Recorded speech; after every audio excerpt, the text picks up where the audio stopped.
I want to go to a phone caller. We have a guest on the hotline who is the voice of NXT, and that is Hall of Famer, the one and only Booker T. Sir, how are you, Booker? And thank you so much for the time this morning. Hey man, what's going on? I got to correct you. A little bit. No, the voice of NXT is Vic Joseph. He's the guy. I'm his partner. I'm sitting in the passenger seat, just navigating for Vic. He's the guy that's moving up to the next level. I get it. Vic Joseph has been there, done that. The dynamic between you and Vic Joseph is incredible. Vic knows that. I've said it to him many times. But Booker and I want to get into a discussion of a couple of different things as well. But what you have done on commentary, I think, has been excellent. And you have helped elevate a lot of these younger talents to the next level. So I wanted to give you your flowers. Hey, man, I appreciate it, man. I think that's what I'm there for. I'm not a traditional commentator. You hear it a little bit different coming from me, but I think that's what makes it work because Vic got – his side, I got my side. We meet in the middle, and we just try to create some good magic. And more importantly, we try to give the fans a good time to have some fun on Tuesday nights more than anything. Okay. Also, you don't mind playing the heel from time to time on commentary, which you have done as well. So you don't mind doing that. I disagree with you on that. I don't play a heel role. I really don't. If some guys, I'm like a coach. If I like you, I like you. If you're not doing something right, I'm gonna let it be known. It's a lot of guys need to know when I'm saying things. It's coming from the heart. It's real because these guys are trying to move up to the next level. It's hard for me to tell guys on Raw and SmackDown what they're doing wrong, but in NXT, these guys got a whole lot of. I always say in professional wrestling. There's no real right way of doing it, long as you do it right. There's several ways of doing it wrong. There's only one way to do it right in my eye. Okay, but Booker, I wasn't talking about NXT. I was talking about this show. Because right now, just a little bit, you're playing the heel role this morning, and that's one of the reasons why we wanted to get you on because, we had a discussion a couple of weeks ago here on Busted Open about Roxanne Perez.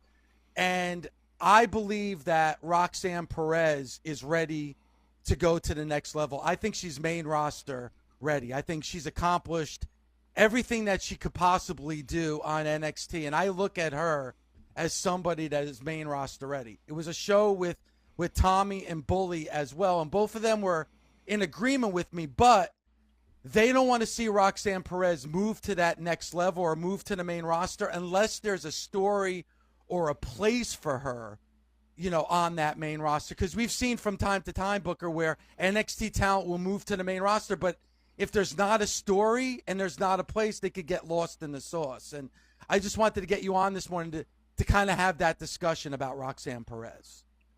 It's one of those things, is Roxanne ready for the main roster right now? Yes, she is. Would I like to see her spend a little bit more time in NXT? Of course. But it's one of those things, man. You can't wait too long to pull the trigger. You can miss the boat. One thing about Roxanne Perez, I've watched her growth in NXT, but I watched her growth before that, of course, at Reality of Wrestling.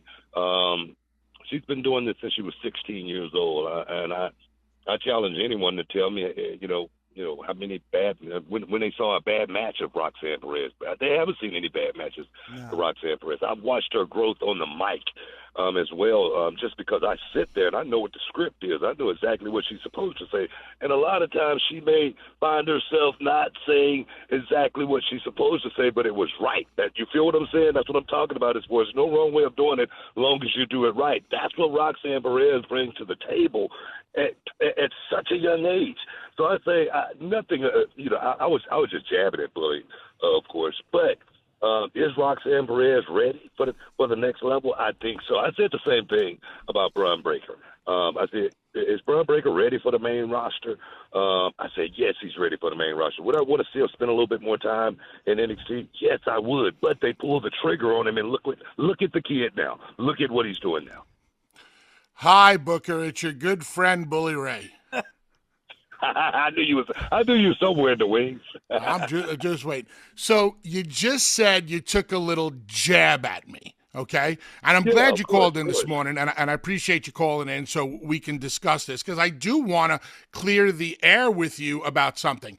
You know, I have to ask you this. Did you read with your own eyes or listen with your own ears to what I said about Roxanne? I didn't. I didn't. That's why I framed it the way I did. Like I said, I knew we were going to talk about this. I think you and I are in total agreement with what Roxanne Perez is doing. I got a show. I got to make ratings. Listen, I got to stir the pot a little bit. Book, no, I get that, and that's cool.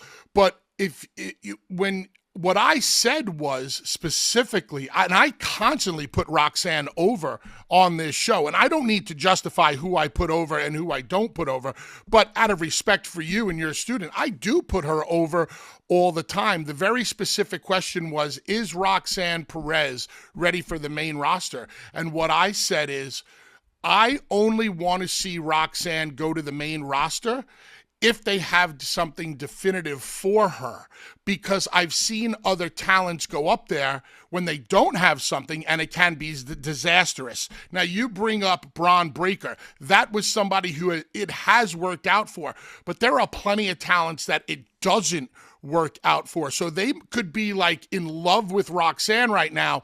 All of a sudden she gets up there and they're like, what are we going to do with her? I never said that Roxanne is not ready for the main roster. Yeah, I agree with that. I've seen guys that have gone to the main roster and totally wasn't ready for the main roster. And the thing is, a lot of those guys that went to the main roster, I didn't think they were ready for the main roster. It might have been a mistake sending those guys to the main roster. It may have been one of those things. Let's get this guy a shot at the main roster and see if it's something different there than he had in NXT, because that's not working. Let's see if this works. And I say that because I'm looking at it from an up close and personal perspective. I see it on a weekly basis. I work with these guys. I mentor them. I coach them. We film study. And the thing is, in this business, it's a sink or swim business. It really is. It's a lot of sharks out there that swimming, and they want their piece of the action as well. And me personally, I do think, I mean, just honestly, I do think Roxanne Perez is ready for the next level. I mean, like I say, look at the history of her matches. That's all you got to do. And name me one bad match, just one. And that's normally what we rank talent on. Am Booker, I right or wrong? Booker, let me ask you this: if Roxanne came to you tomorrow and said, Booker, I got a call to go to Raw or SmackDown, all they told me is that they want me up, but they don't have a definitive plan for me yet, what would be your advice to her? Well, let me. I can only answer that question like this, Bully. How many times have you been in a situation at that young of an age, and the company came to you and asked you to do something, you said whether you was going to do it or not? No, you have no say, but as a veteran, I can... You have no say. And for me, if she came to me and asked me that, I would say, I have no say in that. You got to... How many times the company has called me and asked me, hey, Book, can you go out and do some promo work?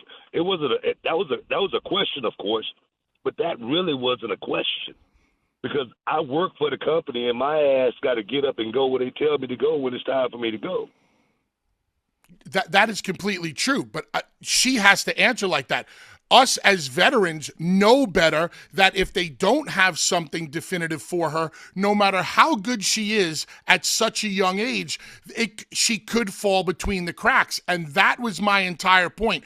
Can we agree between me and you that I never said Roxanne Perez is not ready for the main roster? Look here. Like I just said a second ago, I think you and I are in a 100% agreement as far as Roxanne Perez goes. And the thing is, I look at my own career, and I was in a lot of those same situations, a sink or swim situation. But my talent spoke volume. My talent spoke very, very loud as far as how good I was, and I refused to get put to the back of the bus. I said I was going to ride at the front from the beginning to the end, and that's the way it's been. And I really feel like Roxanne Perez is a special, extraordinary talent, somewhat like a Shawn Michaels, who was not the biggest guy in the room, but he worked just as big as every guy in the room, and that's what I see in Roxanne Perez. I thoroughly agree with you 1,000%. My concern was if they don't have something definitive, I'd rather her hang out in NXT and continue to get better until they had something definitive for her. So that's the end of that point. Then you ended by saying, what does Bubba know? He hasn't trained anybody in his school who has ever made it. And I'm paraphrasing. Do you still want to stick by that statement? Bro, I saw the post of guys that have come through your my school. Your school. I mean, look, man. Like I say, that was a jab. And if you take it seriously, come on, bro. Come on. Yeah. But Book, all I know is what I read from you. I don't know if you were taking. Should I apologize for it? What I would love to hear right now is, Bubba, my friend, I apologize for taking a shot at you in your school. Bubba, my friend, I apologize for taking a shot at you in your school. Thank you, Booker. I appreciate it. I cannot wait to see you again. Might as well get ready for it. Wait, now I want to chime in. What about the age-old question of Harlem Heat and the Dudley Boys? Can you help me out with that? That's one? A real argument. I loved walking into locker rooms with that. Your D-Bud, he might call in. Somebody get Stevie Ray on the line. Right now. No, and Booker, thank you so much for calling. And obviously, we've been talking all morning, and we've had a full bank of phone calls that want to talk about it. We're just a few days away from No Mercy. NXT was great last night. I mean, but there's a lot of excitement, a lot of buzz about Joe Hendry and Ethan Page. And, you guys are approaching moving to a new network with the CW on October 1st. But, man, a lot of momentum, Booker, going into this show coming up on Sunday. It's a really exciting time, man. It really is an exciting time for NXT, and I give big props, big pat on the back to Shawn Michaels and his team, man, for actually being able to put on an awesome show on a weekly basis that's riveting, man, and what people really want to get in tune with what's going on with NXT, man. So I'm excited for the big change going to CW October 1st as well. So I'm living my best life right now. Awesome. NXT every Tuesday. We got No Mercy exclusively on Peacock coming up on Sunday. And you can listen to Booker T with Brad Gilmore on Hall of Fame with Booker T and Brad Gilmore. Booker, thank you so much for the time. Truly appreciate it. And thanks, as always, for being a friend of the show. Appreciate it, man. Talk later, guys.